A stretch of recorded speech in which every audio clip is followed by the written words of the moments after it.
I'm Lembit Öpik on Lembit Öpik Live, and on the show today, we're going to ask a question.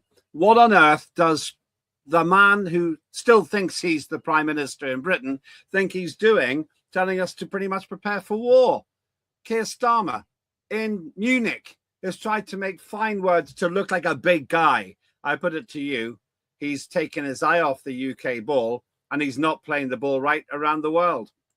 This is all wrong. I shouldn't be up here. I should be back in school on the other side of the ocean.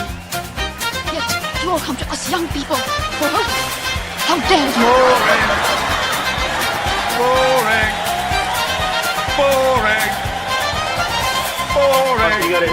Don't tell us what we're going to feel. We're trying to solve a problem. Don't tell us what we're going to feel. I'm not telling you. Because you're in no position to dictate that. Remember what you're doing. You're in no position to dictate what we're going to feel.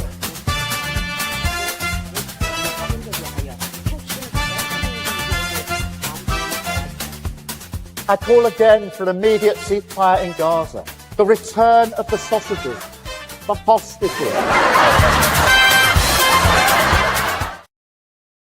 Welcome one and all. Lembit Öpik Live here on Unprecedented TV, where we find the facts, kill the spin, and tell it like it is about stories all over the world. We are ruthless about facts and gracious about opinions. And that's why, hopefully, you will find truth here, as well as strongly held opinions, but we don't try and force them upon you. So you make your judgments too. Also, there have been some interesting technical issues with X. We don't completely understand what's going on there, but if you're watching this live, congratulations on finding us there. There seems to be a very widespread issue. Correct me if I'm wrong, X, but we're working on that too. The fact you're watching it, though, thank you. It means possibly you've already subscribed to us at YouTube and at Unprecedented TV. Please do keep that coming. Very much appreciate you being involved. Now, let's talk about this unusual and rather weird conference, in my opinion, that's been taking place in Munich. Once again, if you're watching this live, a whole bunch of politicians, most of them fourth division in my view, turned up in Munich to tell us that we're in danger of Russian attack. There are Reds under our beds, that Greenland is still under threat, and that Keir Starmer is going to send battleships to the North Atlantic. I think he's about 80 years out of date on that one. But what is going on? Why is Keir Starmer, who now says that I finished a week in a stronger position than I started, why is that man continuing to act as if he's some kind of a world leader, where he's achieved absolutely nothing squared, I'm paraphrasing there, when it comes to Ukraine and the coalition of the willing?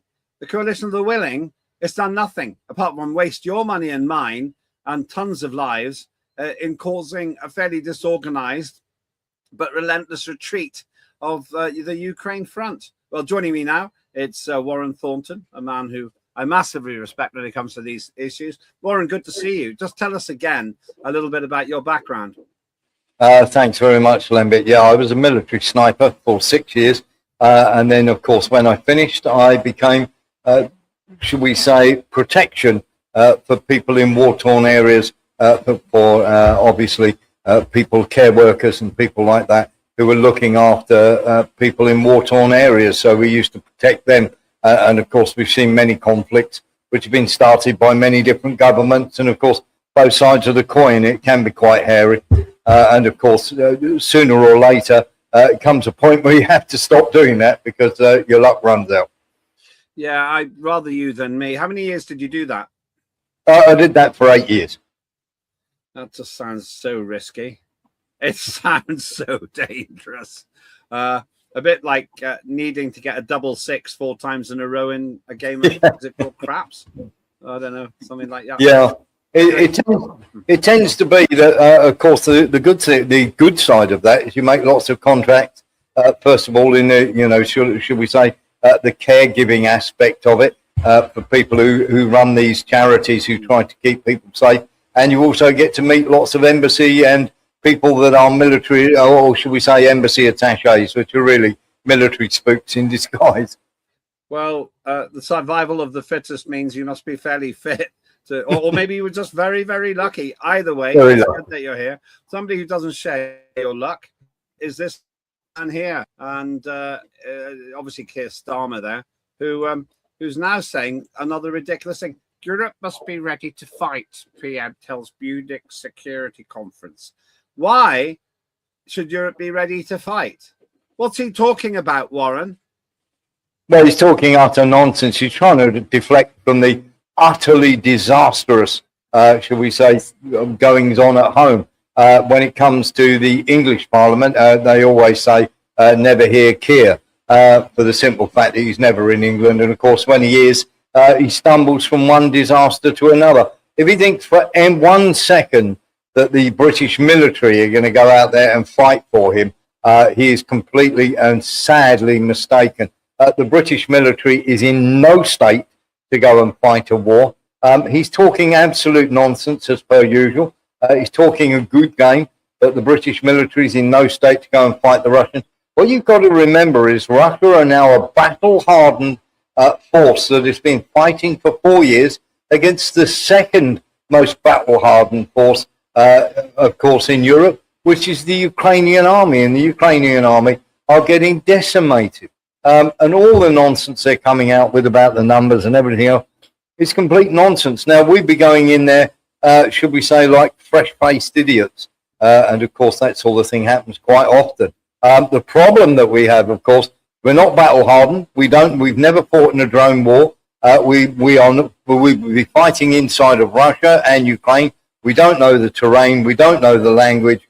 And, of course, as I say, we haven't been in trench warfare since sort of like the Second World War. And you've never seen anything like the butchery of this. And, of course, this is on parallels with World War One. So we are not ready. We have not performed in this theatre for many, many years.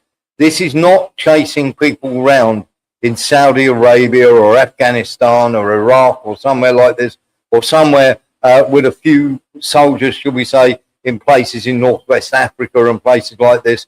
This is a battle-hardened, ready enemy with all the equipment, satellites, drones, everything. They can outman us, outmatch us, and outfight us, I'm afraid. Yeah, and all the while, it seems to me that we've got, and I'm going to use as strong a language as I dare, idiots, complete idiots. Like, well, Keir Starmer, in my opinion, doesn't understand this or doesn't care. He doesn't really usually look like he cares. He nearly lost his job at the beginning of the week, if you're watching this live, or last week.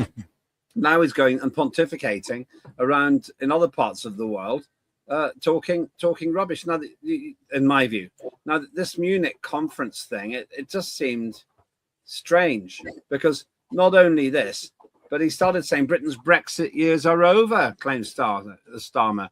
And the head of ports operator DP World resigns over his ties to Jeffrey Epstein. So these two stories dominating, Jeffrey Epstein and Keir Starmer. And Starmer's touched by the Epstein story a bit because of his old pal, Peter Mandelson. But we'll leave that for another day.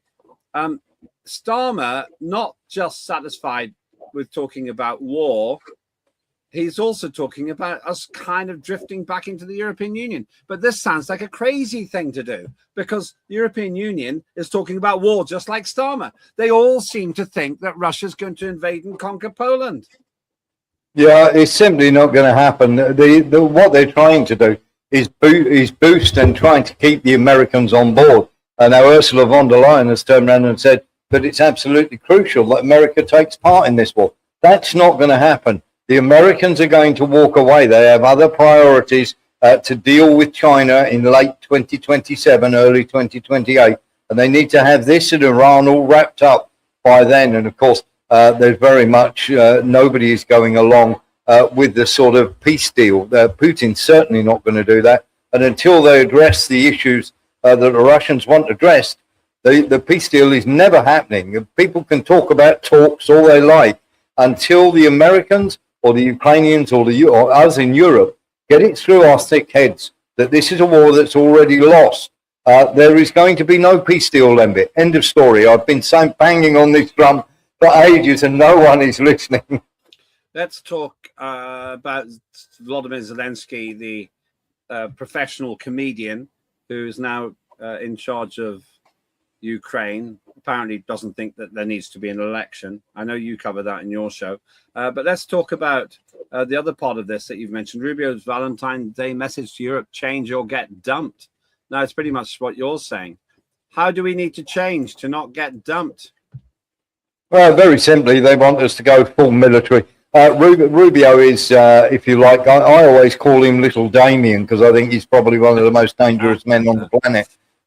If you've ever seen the film The Omen, you'll know what I'm getting at. This guy is a neocon conservative of the highest order. He is the military-industrial complex man.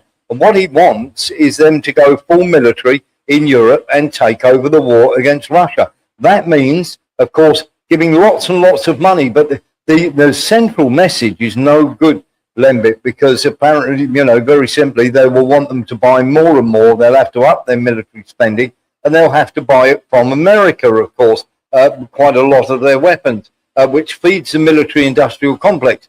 But the output that they are doing, and they're not on a war footing, the output they're doing means that they can't keep up. If Britain were to go to war today, they have more horses than they do tanks. Is that literally true? It is. Yeah, we have over 450 horses currently in military service, and of course we don't have anywhere near that amount of tanks. Well, they worked fine in Waterloo, didn't they? Yes, I think the charge of the Light Brigade this time won't be too good. They'll be met by drones before they even get halfway. It was fanciful. I want to put my comment was that is perhaps British foreign policy is fanciful too. I just want to make an observation. If we can get that picture of Keir Starmer up again, I thought it was quite poignant. I didn't tell my team, but it's interesting that beneath the title, just the way that I think it's the BBC headline, the way it's set out, Europe must be ready to fight. PM tells Munich Security Conference, and there's no text. That's it. That's it. Yeah. That's all he said. Europe must be ready to fight. I mean, it just. Well, he is blank. He is very vanilla, I'm afraid. He's very, very blank. You cannot see people signing up and literally turning around and saying, I'm going to go and fight for Keir Starmer. Nobody's going to fight for Merz. Nobody's going to go and fight for Macron. We've given all our weapons to Ukraine, and they've used sort of 70% of them. So we've got nothing to fight with. And very simply, if the British Army went to war today, they would run out of equipment in 2 weeks. That's crazy. That's crazy. You mentioned some of those people, and we'll come back to them in a minute. Look at those people. It's just like mention all three, actually. Weak Starmer's been forced into an unthinkable betrayal. We'll talk about that in a little while. Talk about that after the break if we can. Get rid of them for now, thank you.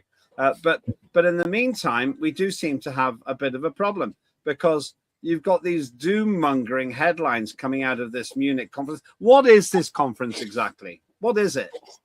This conference is basically it's a propaganda exercise where people are just going to let off steam. You've got Alexander Stubb, who looked something like something out of Terminator with glasses. It is quite staggering how wrong Mark Rutte is and how Alexander Stubb is.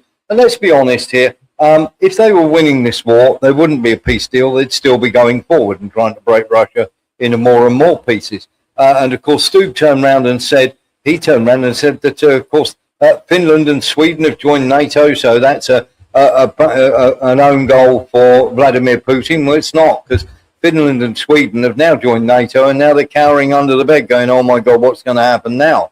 They're probably still rethinking that. He's literally turned around and said that the Russians are losing 30,000 soldiers a month. Well, that's not true, because we know that the Ukrainians are losing around about 13 to 14 soldiers for every one Russian. So that would mean that the Ukrainians are losing pretty close to 200,000 soldiers a month. That's simply not happening. That's complete nonsense. So whoever Stubb's getting his figures from, it's completely useless. And of course, he's saying that Russia's economy is in the toilet, and it isn't. Russia's economy is booming. Yeah, well, it's growing faster than the British economy, as far as I know. Alexander Stubb, he's the Finnish Prime Minister. I see what you mean about Terminator. He's a bit like the T-1000 you know, who runs like this. You know? Yeah. Just we're going to break in. Well, I'm going to break in a moment now. But I just wanted to say one of the biggest concerns I've got in this whole situation is the complete lack of in terms of the nonsense that I've been listening to with, I don't want to dwell on her because it annoys me, but Kaja Kallas, who's Estonian, who still seems to think that we can beat Russia and Ukraine. And then all these figures. I saw this speech by Zelensky, where he said that figure 35,000 dead a month. But your figure, you've always said this other figure. What's your source to say that it's like 10 or 8 or 20 or 30 to 1? Every Russian soldier killed is 20 or 30 Ukrainians killed. Where do you get that figure? So it's gone up over since 2023, when it was pretty much about average. And then you had the summer offensive by the Ukrainians, and then it started to go up to 8 to 1. And then Media's owner did a wonderful, should we say, job on getting the numbers in and everything else for the BBC, and the BBC didn't publish them. And that was anywhere between 7 to 13 to 1, and that was back in 2023. Ukraine since then have lost good regular soldiers. And of course, when you get brand new conscripts come in, they don't know the lay of the land, and they die quite easily. So, of course, that pushes the numbers up and up and up. And, of course, the Russians are always handing back thousands of Ukrainians, while the Ukrainians are handing back 30, 40 Russians or whatever. Now, some of that can be because Russia are advancing. But according to the people at this Munich conference, the Russians aren't advancing. So how on earth are we getting that mixture of numbers, where we're getting, over the course of 3 years, we've had 33,000 Ukrainians handed back by the Russians, 3,000 Russians handed back, but apparently there are 30,000 Russians dying a month, which is just complete and utter nonsense, Lembit. Hold that thought. We'll come back to you in a minute. That's Warren Thornton, former sniper and investigative journalist, who always seems to have his finger on the button when it comes to figures. Now, I happen to agree with him. You may have a different view. Do say so in the comments if you like.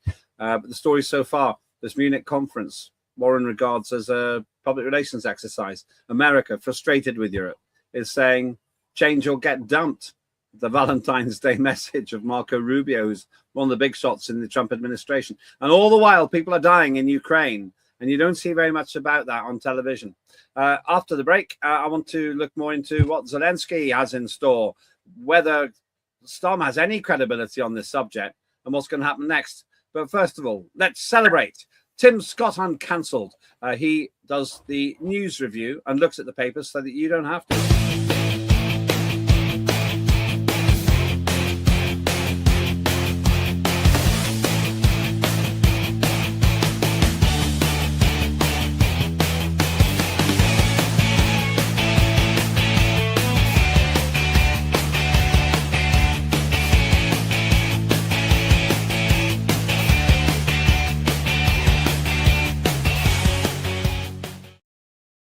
That's Tim Scott Uncancelled, which you should be able to find on X, and most importantly at Unprecedented TV on YouTube, as well as at other places. Now, with me still is Warren Thornton. We're talking about the Munich Security Conference, which I thought was drivel as an event. I didn't find it at all plausible.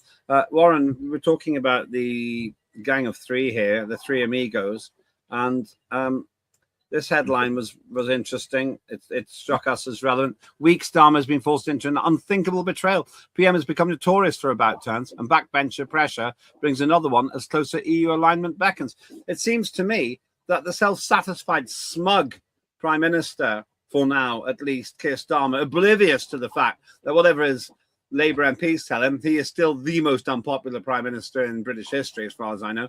He's now wanting to reverse Brexit. And it's clear he's using all the defence stuff as an excuse to do it. What do you make of that?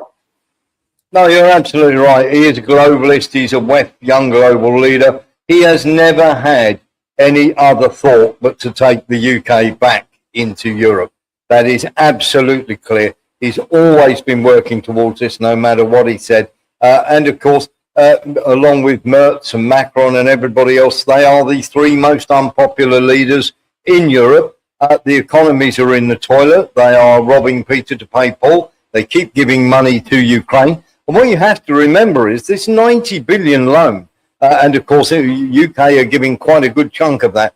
This 90 billion loan that they are giving to Ukraine is nothing of the sort, because the banks want their 50 billion back, where they've already made the loan to Ukraine. So 50 billion of that 90 billion is going to go straight to the banks. And then, of course, you're going to have the corruption and arms dealers and middlemen and banks getting their cut of the other 40 billion. So Ukraine aren't going to see much of that money whatsoever, Lembit.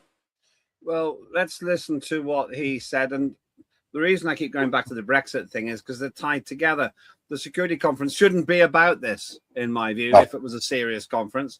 But he's totally disrespecting a once-in-a-generation, not going to have it again, referendum, which voted quite substantially to leave the European Union. And if you take the London vote out, very substantially to leave the European Union. I think Gibraltar was really keen to stay, but much of the rest of the United Kingdom's territory was not. Let's just listen to what he was saying. Away petty politics and short-term concerns. It means acting together to build a stronger Europe and a more European NATO. We must build our hard power, because that is the currency of the age. We must be able to deter aggression. And yes, if necessary, we must be ready to fight, to do whatever it takes to protect our people, our values, and our way of life. Well, there was one person I wouldn't want to be having in charge of our military if there was a war. It's him.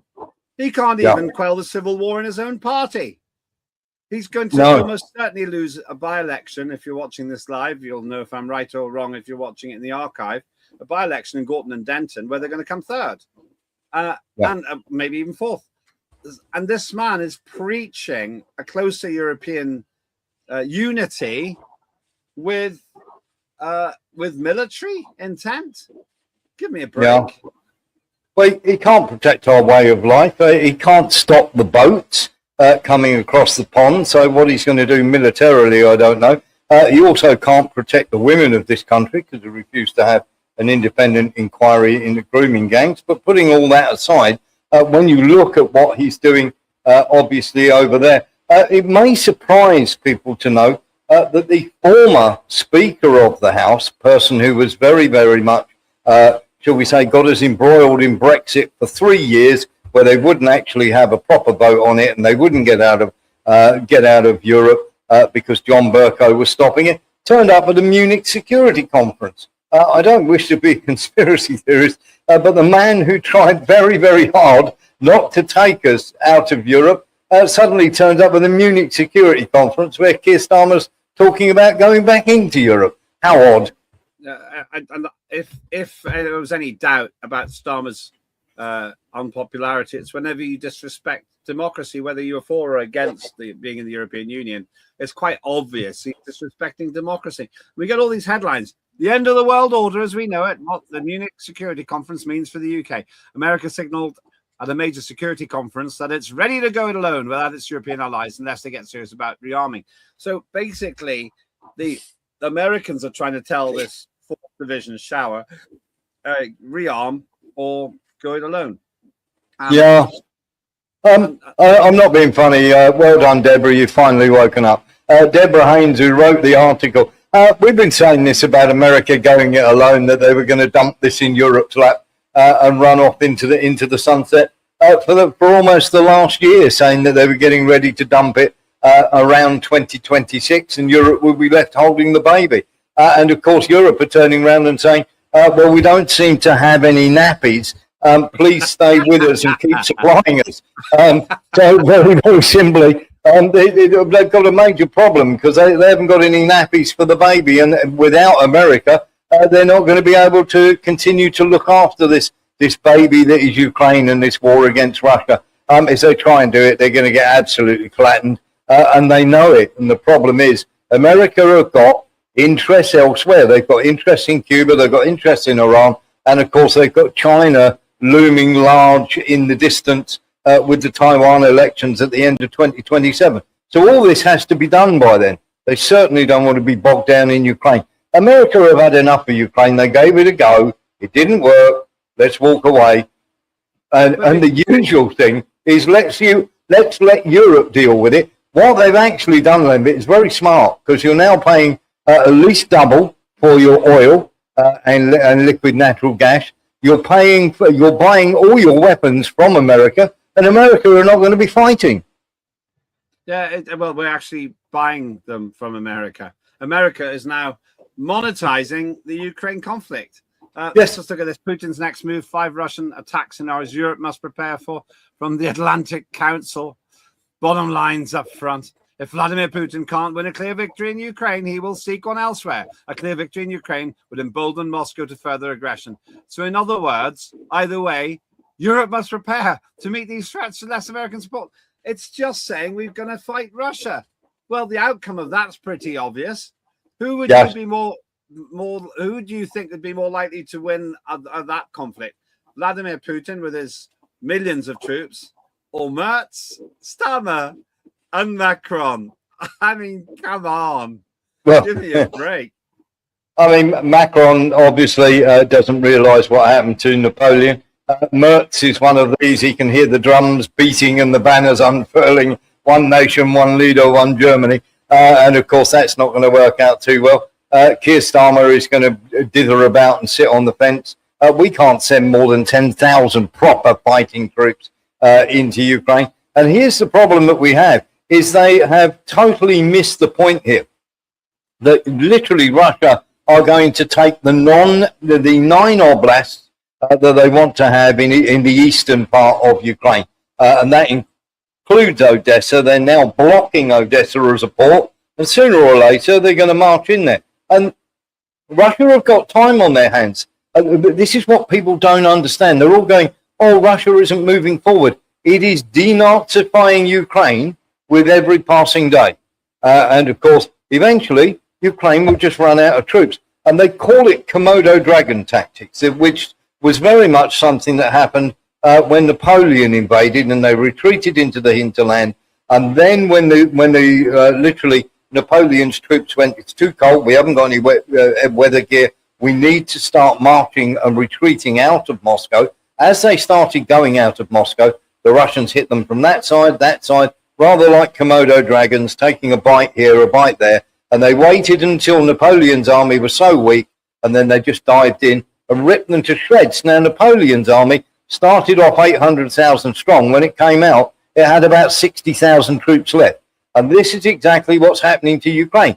They are taking bites out of Ukraine. They're not killing them off. They're just going to wait until they're so weak that they can just go in and tear them to pieces. Yeah, but in the meantime, at this Munich conference, get ever more dramatic headlines. End of the world order, as we know what the Munich conference means for the UK. Back to this central theme. Like, if you think about that line, which is fairly intense, it does actually simply reflect what people are saying there, that the old world order is over. I actually have a different view of this headline.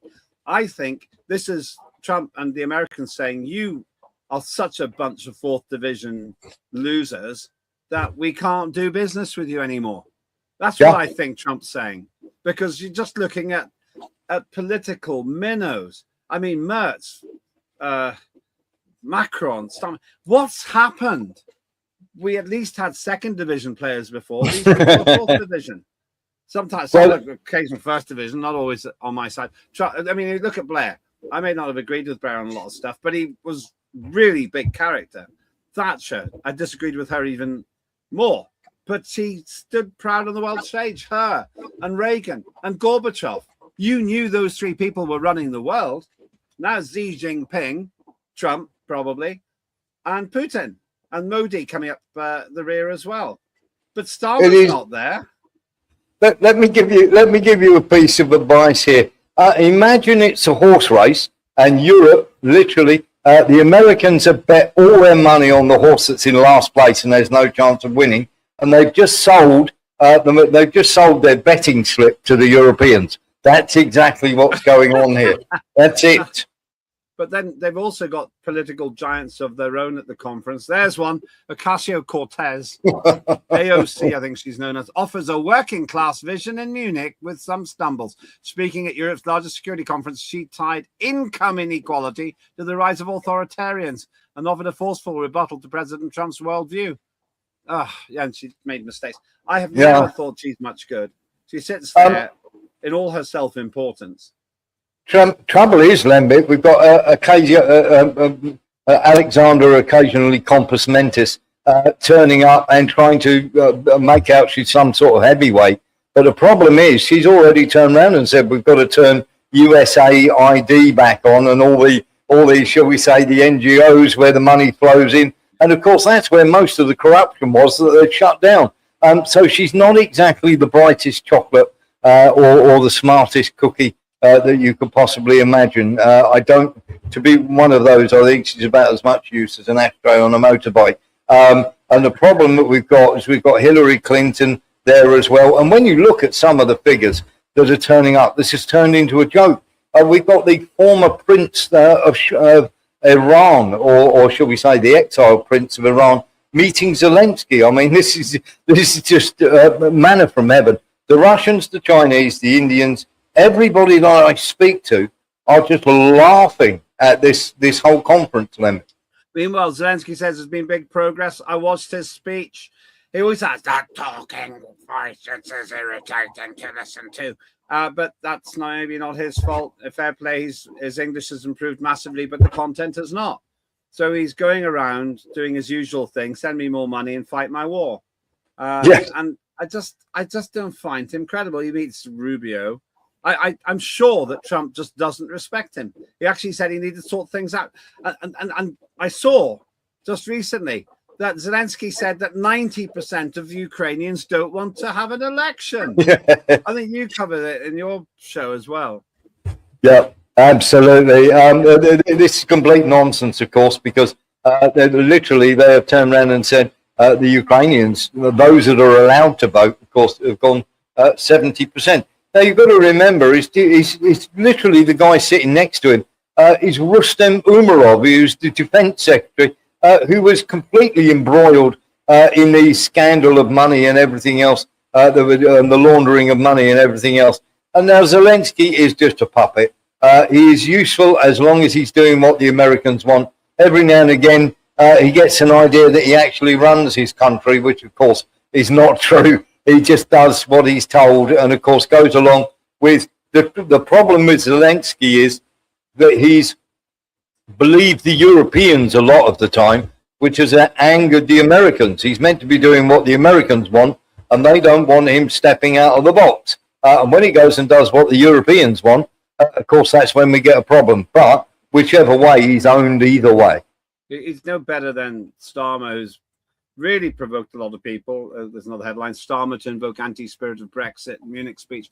Prime Minister will further risk the wrath of Nigel Farage and his Brexiteers by saying that UK is no longer the Britain of the Brexit years, in a call for European unity to defend the continent from Russian aggression as the US steps back. Russian aggression. So does he really not understand it so badly? He really thinks that Russia's going to try to invade the European Union. Is he really that uninformed? He really is. And the problem is, Keir, I'm going to let you into a little secret here.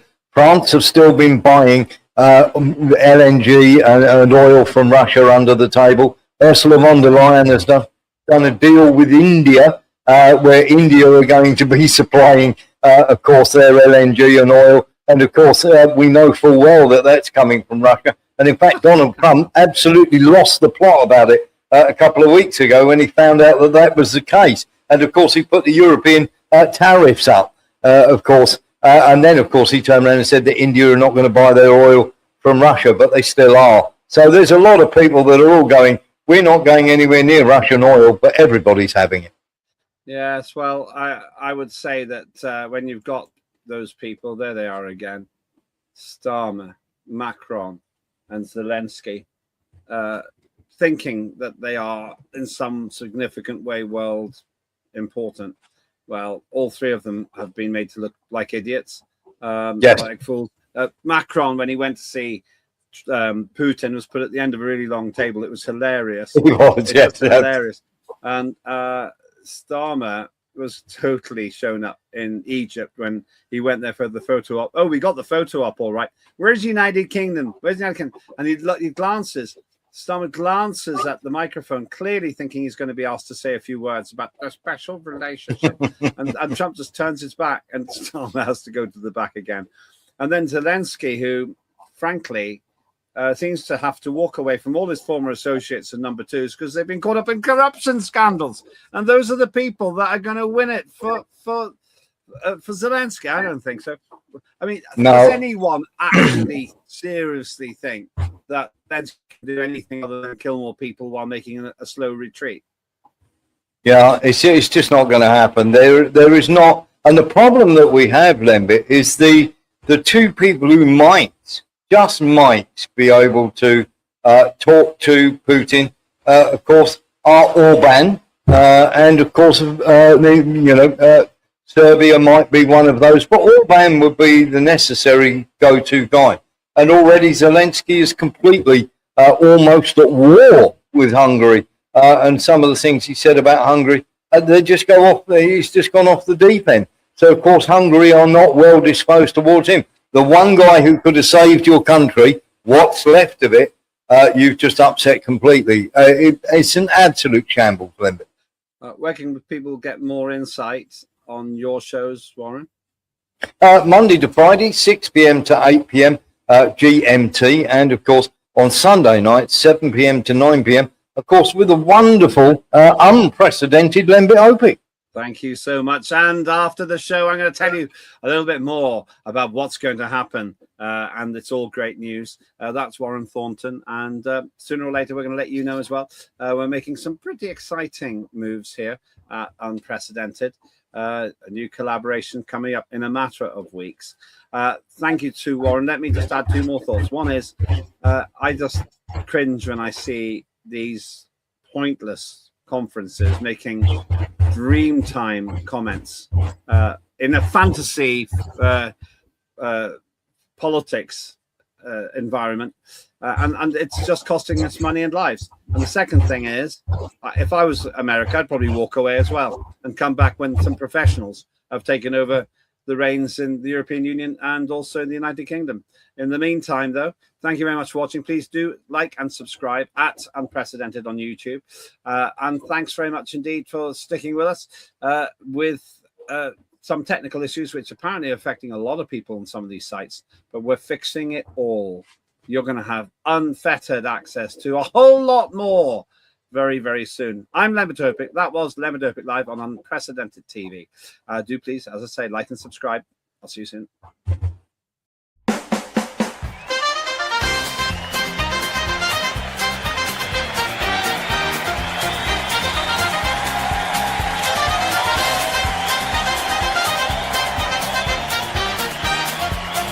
Immediate ceasefire in Gaza.